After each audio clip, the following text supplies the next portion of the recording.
శ్రీకృష్ణుడిచే పూజలందుకున్న దేవత ఎవరో తెలుసా? ఆమె ఆలయం ఎక్కడ ఉందో తెలుసా? ఇప్పుడు ఆ వివరాలను తెలుసుకుందాం. కృష్ణం వందే జగద్గురం అంటారు.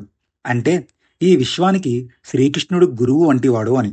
అందుకనే ఆయన చెప్పిన భగవద్గీత ఈనాటికి మానవులకు నిత్య పారాయణం. అందులో ప్రతి సందేహానికి సమాధానం దొరుకుతుందంటారు. మరి అలాంటి శ్రీకృష్ణుడు కూడా ఒక దేవతను పూజించాడట. మరి ఎవరా దేవత? ఏమిటి ఆమె ప్రత్యేకత? తెలుసుకుందామా? ఉత్తరాది వారు కొలుచుకునే ఒక ప్రసిద్ధి అమ్మవారు హరసిద్ధి మాత. ఈ అమ్మవారిని హరసిద్ధి మాతగా కొలవడం ఎప్పటి నుంచి ఆరంభమైందో చెప్పడం చాలా కష్టం. కానీ మహాభారతానికి చెందిన ఒక కథ మాత్రం ఇందుకు కారణంగా వినిపిస్తూ ఉంటుంది. శ్రీకృష్ణుడు జరాసంధుడనే రాజును సంహరించిన విషయం తెలిసిందే.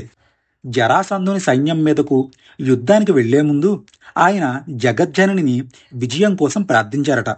తరువాత జరిగిన యుద్ధంలో జరాసంధుడు పరాజయం పాలయ్యాడు. ఈ విజయంతో యాదవులంతా కూడా విపరీతమైన హర్షాన్ని పొందారట. అప్పటి నుంచి అమ్మవారిని హర్షత్ మాతగా పిలుచుకోసాగారట. ఇందుకు తార్కాణంగా ఇప్పటికీ ఉత్తరాదిన యాదవులు ఈ తల్లిని తమ కులదేవతగా భావిస్తూ ఉంటారట. స్వయంగా ఆ కృష్ణుడే ద్వారకకు సమీపంలోని కోయల్ దొంగర్ అనే చోట హరసిద్ధిమాత ఆలయాన్ని నిర్మించారట. కోయల్ దొంగర్ కొండ మీద ఉన్న అమ్మవారిని దర్శించుకునేందుకు దూర దూరాల నుంచి భక్తులు వచ్చేవారట. అమ్మవారిని కొండ మీద నుంచి తీసుకువచ్చి కింద ప్రతిష్ఠించాలని జగదూష అనే వ్యాపారవేత్త నిర్ణయించుకున్నాడు.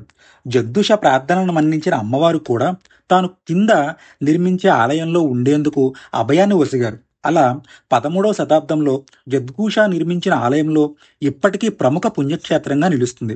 ఇది ఆ దేవదేవుడు శ్రీకృష్ణుడు పూజించిన దేవత యొక్క కథ. ఈ విధంగా ఆ దేవదేవుడైన శ్రీకృష్ణుడు కూడా లోకమాత జగన్మాత అయిన జగజ్జనని ఆశీర్వాదం కూడా తీసుకున్నారు.